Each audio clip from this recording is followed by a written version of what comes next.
238 casos confirmados hasta ahora en nuestro país, que continuamos en fase 4 con un decreto de estado de catástrofe por COVID-19.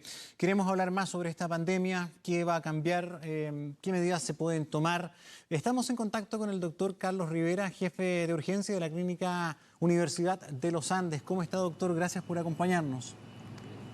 Muchas gracias a usted, Gonzalo. Doctor, mi primera pregunta es en torno a una noticia en desarrollo y de último minuto. Yo sé que no depende de usted una decisión de esta envergadura, pero se lo pregunto en términos sanitarios. Es primera vez en la historia, esto acaba de suceder, que la Organización Mundial de la Salud pide que todos los países entren en cuarentena. Es primera vez que se hace que todos los países entren en cuarentena como sugerencia o recomendación. ¿Deberíamos en Chile pensar ya en algo así? Bueno, yo creo que tenemos que confiar en las decisiones que toma la autoridad y los paneles de expertos que ha invitado o que ha convocado la autoridad y la comunidad científica. Pero si la Organización Mundial de la Salud nos recomienda eso, yo creo que lo lógico es hacer caso a eso y esperamos que el resto de los países se sumen. Sí, sobre todo viendo las cifras en países como Italia. Estábamos viendo el último reporte, 475 muertos en 24 horas, ya una cifra total de 3.000 víctimas fatales, ya casi superando el origen de esta pandemia que fue China. Por supuesto, ahí usted ve la diferencia entre haber establecido medidas más drásticas al comienzo y haber esperado. Uno ve el mapa mundial hoy día y ve que hay algunos países que han estado bastante protegidos. Y la verdad que ya no respeta el clima, no respeta el tipo de construcción o el tipo de desarrollo de los países. Ha golpeado esta pandemia a países muy desarrollados y países también no tan desarrollados. Entonces la pregunta que nos hacemos hoy día es, ¿cuál es la diferencia? La diferencia ha sido la respuesta de la población, la respuesta de los organismos encargados de establecer las medidas de salud pública y sobre todo el evitar el tránsito de personas por donde entra el virus. El virus ha entrado en Chile a lo menos, claramente si uno mira incluso el mapa de la región metropolitana, por los aeropuertos. Entonces eso es lo que hay que hoy día limitar o educar muy bien a la población y en eso, Gonzalo, los medios de comunicación pueden hacer una gran contribución en esta materia de hacer que la gente realmente evite el contactarse unos con otros sin tener necesidad. Hay muchas posibilidades de teletrabajo en el país, tal vez descubrimos y salimos refortalecidos de esto. Y sobre todo, romper todos los mitos que existen sobre el uso de la mascarilla, saber lavarse las manos, aprender a no acercarse a otras personas, cambiarse la ropa cuando uno se desplaza, por ejemplo, en los elementos de transporte público, en esas cosas. Sí, a ver, por ejemplo, para ir a algunos tips prácticos, porque yo creo que todos hemos entendido de una u otra manera que la medida más eficiente a nivel mundial es confinarnos, es decir, tratar de mantenernos en casa en la medida de lo posible. Como en algunos casos no es posible al 100% todavía, he escuchado a algunos expertos que sugieren que cuando uno llegue a la casa, incluso es muy bueno cambiarse la ropa que usaste, dejar el calzado a la entrada, porque eso también trae el virus. ¿Es así? Sí, de todas maneras. De hecho, lo hacemos nosotros. Uno puede llegar al trabajo con una ropa, cambiarse, usar esa ropa para llegar a la casa y en la casa andar con una ropa deportiva o una ropa sencilla y así esa ropa la echa a la lavadora. Ojalá con la menor cantidad de manipulación posible, no la deje para que alguien más la manipule, porque esa ropa puede estar contaminada. Yo creo que esa es una muy buena prevención. Ahora, esa no es la mejor es lavarse las manos. Claro, sí, y yo creo que ya todos lo hemos aprendido, o sea, el lavado de manos como una herramienta esencial. También he visto una serie de artículos, doctor, respecto al famoso teléfono celular.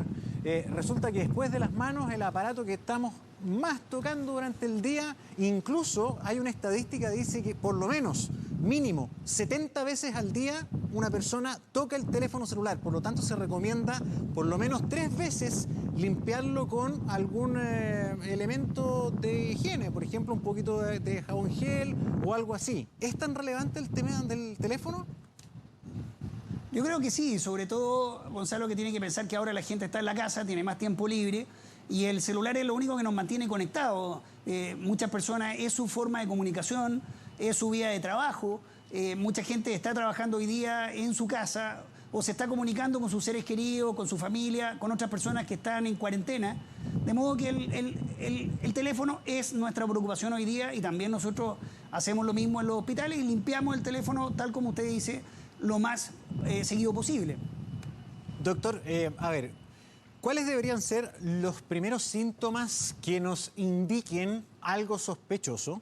¿Y qué tenemos que hacer ante esas primeras señales? He leído por ahí tos seca y, por supuesto, la temperatura como parte de los indicadores más esenciales. Mire, nosotros ya tenemos una propia experiencia y además estamos permanentemente reuniéndonos y recibiendo información de las comunidades científicas y también internamente aquí en la clínica de la Universidad de los Andes. Y de los síntomas que más nos han referido, por lo menos nuestros pacientes, coinciden con lo que usted dice, pero también muchos pacientes consultan por cefalea, que no han tenido antes, tienen a veces dolor de garganta, muchas veces tos generalmente seca inicialmente y después se puede poner un poco más productiva, pero inicialmente seca, un poco irritativa varias veces al día. La cefalea es bastante característica, es una cefalea distinta a la cefalea migrañosa que clásicamente se acompaña de náusea y vómito, pero esta no, es una cefalea persistente, se toma paracetamol, se le quita, pero lo acompaña todo el día. Y lo otro son las mialgias, el dolor muscular.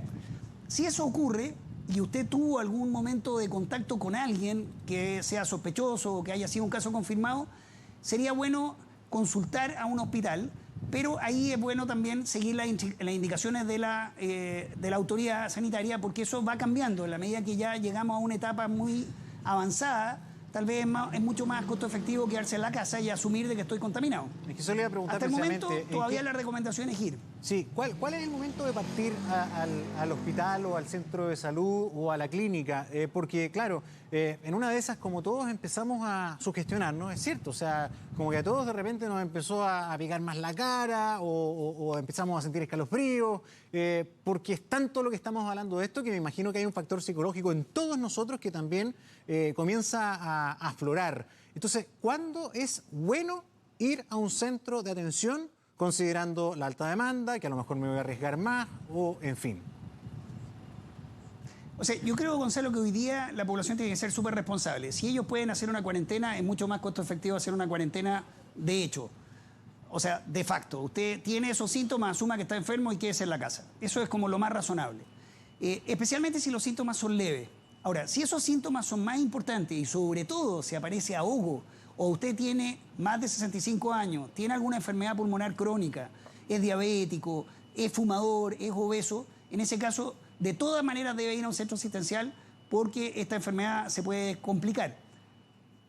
Sí, doctor, hay otro tema que ha generado harto interés, que es la utilización de ciertos fármacos que son bastante comunes aquí y en el mundo. Ibuprofeno. Se dice que esto podría intensificar los síntomas o agravar el COVID-19. ¿Con qué nos quedamos? ¿Es riesgoso usar ibuprofeno, sí o no?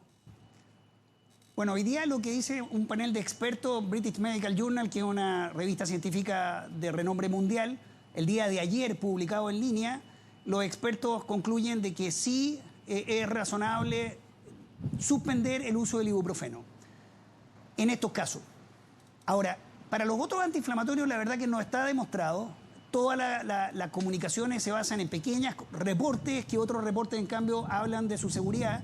De modo que hoy día lo que sabemos es que por lo menos la comunidad de expertos dice que el ibuprofeno no deberíamos usarlo. Pero tenemos en el arsenal otros antiinflamatorios no esteroidales como el celecoxib o el paracetamol, que es mucho más inocuo y es el que nosotros le hemos recomendado a nuestros pacientes. Bien, doctor Rivera, muchísimas gracias por habernos acompañado a esta hora. Que tenga una buena tarde.